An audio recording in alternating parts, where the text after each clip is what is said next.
guys, it's your favorite weeb Sam and welcome back to my channel. For today's video, I have decided to talk about my top 5 ultimate favorite animes of all time.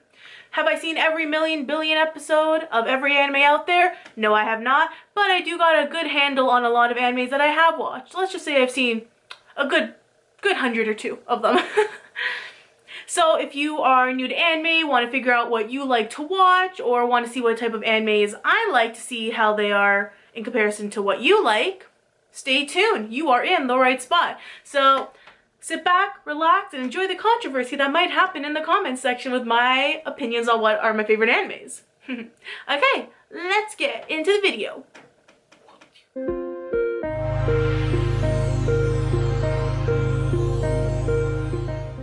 Coming in at number 5 is Assassination Classroom. Assassination Classroom is comedic, adventurous, action-packed, and is absolutely hilarious and also very sad at the same time. This anime is about an octopus-like alien who comes down to Earth, and his main goal is to destroy the Earth, but he disguises himself as a teacher for a class of students, and their main goal is to try to kill him in the span time of the school year, or else he destroys the Earth.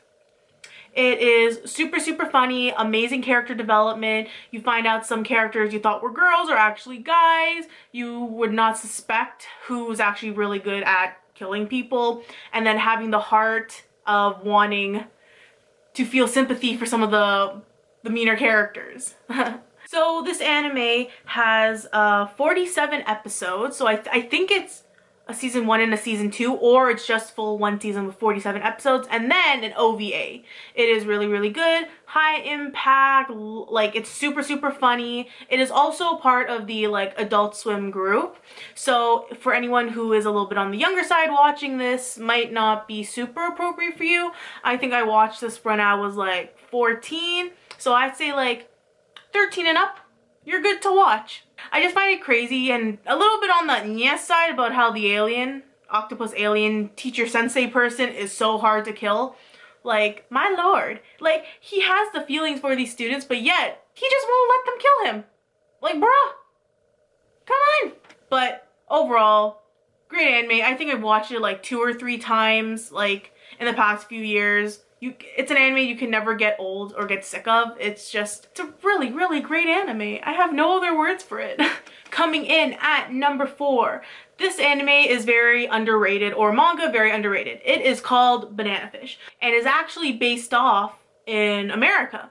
So what's happening is there's this main character. His name's Ash, and he lives in, I think, New York or something, and is kind of on the side of like this mob boss person, but then realizes he wants to get away from his grasp by working on his own like gang group kind of thing, and finds out that his older brother has been immobilized and kind of in this like Vegemite state because of this drug called Banana Fish. And what happens is these people from Japan who are journalists and stuff are kind of figuring out what's happening with Ash and his group of people, and decides to kind of tag along with him on his like adventure. And a whole bunch of shit goes down, like a lot of shit. It's gang related, lots of violence, action packed. It is quite funny, and this anime is only in subbed. Usually I watch a lot of dubbed animes because I just like, when it's a lot of action-packed stuff, I'd rather be able to see it than have to read the subtitles, if anything.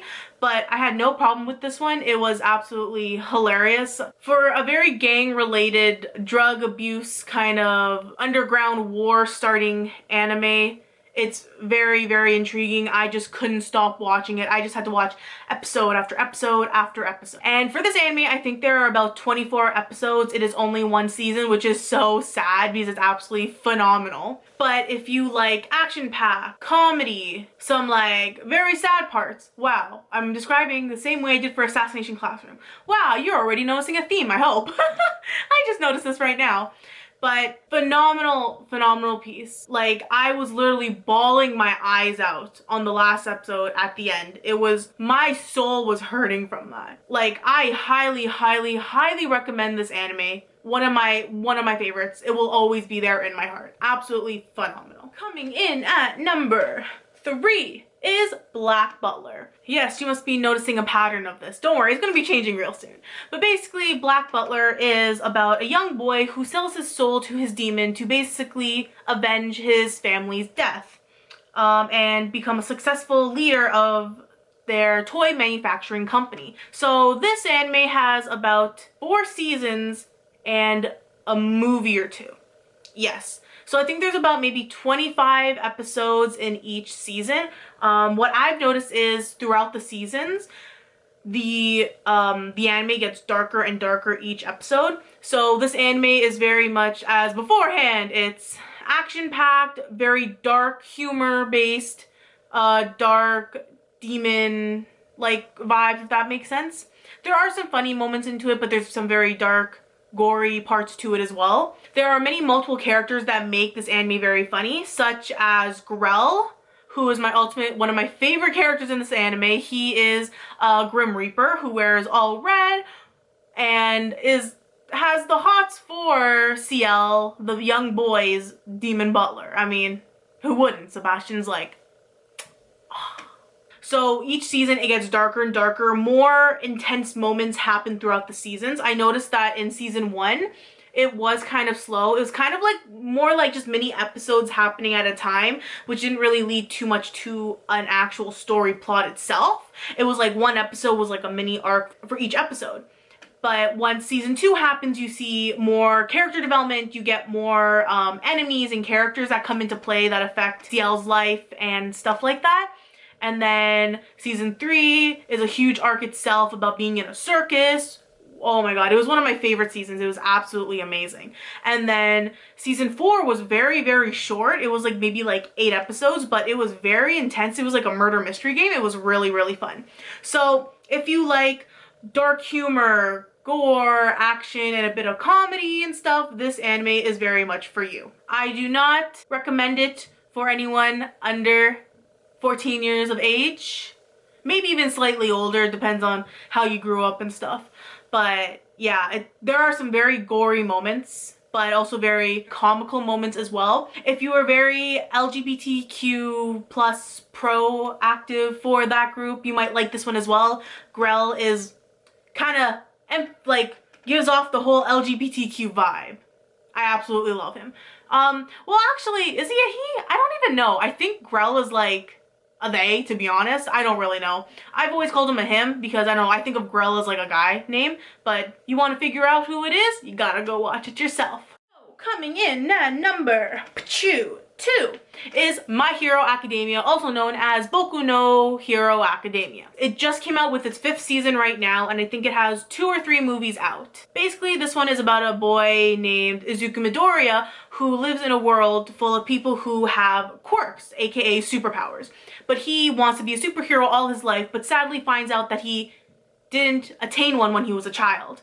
Later on, he saves one of his friends and bumps into his favorite superhero, All Might. And basically, All Might helps him to become the best hero he can possibly be. How? I don't know. You're gonna have to watch. So I have to say that this is one of my like favorite mainstream animes out there at the moment. It's super funny, it's very lighthearted, it's action-packed too. So if you're not for the super dark, like gory, or like super action-packed that has a lot of good story plot to it, I highly, highly recommend My Hero Academia. I actually got my boyfriend to watch it with me, so I re-watched all of My Hero Academia with him, and he is obsessed. He even got his roommate to watch it too, and they are both obsessed with it. So I'm like, I have to say there are a lot of different characters. You see a lot of different character development. And if anyone knows who Katsuki Bakugo, he is one of the students in My Hero Academia who is one of the main characters who I absolutely love and adore. If the pillow doesn't say it all, I don't know what does. And finally, coming in at my number 1 is Fairy Tail. Yes, Fairy Tail has a very strong connection and strong bond with me in my heart. It'll forever be my number 1 in my heart. Actually, this is all thanks to my best friend Tulsi. She's the one that started actually getting me into anime and actually introduced me to Fairy Tail. This anime was my first ever anime I officially watched, not counting Pokemon. I mean, yes, Pokemon is an anime, but like not understanding it was an anime, if you know what I mean. But yeah. So Fairy Tail is basically about a girl named Lucy Heartfilia who wants to try to get into this magical guild named Fairy Tail. By the end, she does get into the guild and she meets some friends along the way who help her with some adventures, and they get into a lot of twists and turns, ups and downs, and this sounds kind of cliche, but with the power of friendship, it helps get them through everything they need to get through. It's a very light-hearted anime. It's not many dark parts to it. Very funny, very funny. Yes, it's a very long anime. I think there's over like 400 episodes, I think, and I think they're doing another like arc season part to it called the 100-Year Journey, which I am so excited for. So yes, this is a very long anime, not as long as Naruto or One Piece, but it's up there, it's up there. But there are multiple different arcs that focus on Lucy's life, that focus on Natsu's life, that focus on Urza's life, and also this is one of the few animes where like relationships kind of actually bond and come together, which is absolutely amazing. So if you love shipping characters together, this is definitely a fun anime for you. If you like some adventure, high fantasy with a lot of magic, but this anime is my all-time favorite anime. Like, it will forever be in my heart as my favorite anime because of how special it is. It's the one anime that fully got me started into and becoming obsessed with anime. So thank you, Tulsi, for getting me into Fairy Tail. I really appreciate it. And those are my top 5 animes. I'd love to hear what you guys think about my choices on my top 5 animes. Definitely comment down below if you agree with me, disagree with me, or whatever. But I hope you guys had an awesome time watching this video. Don't forget to give it a big thumbs up. And if you haven't so already, don't forget to subscribe down below. Okay guys, until next time. Bye!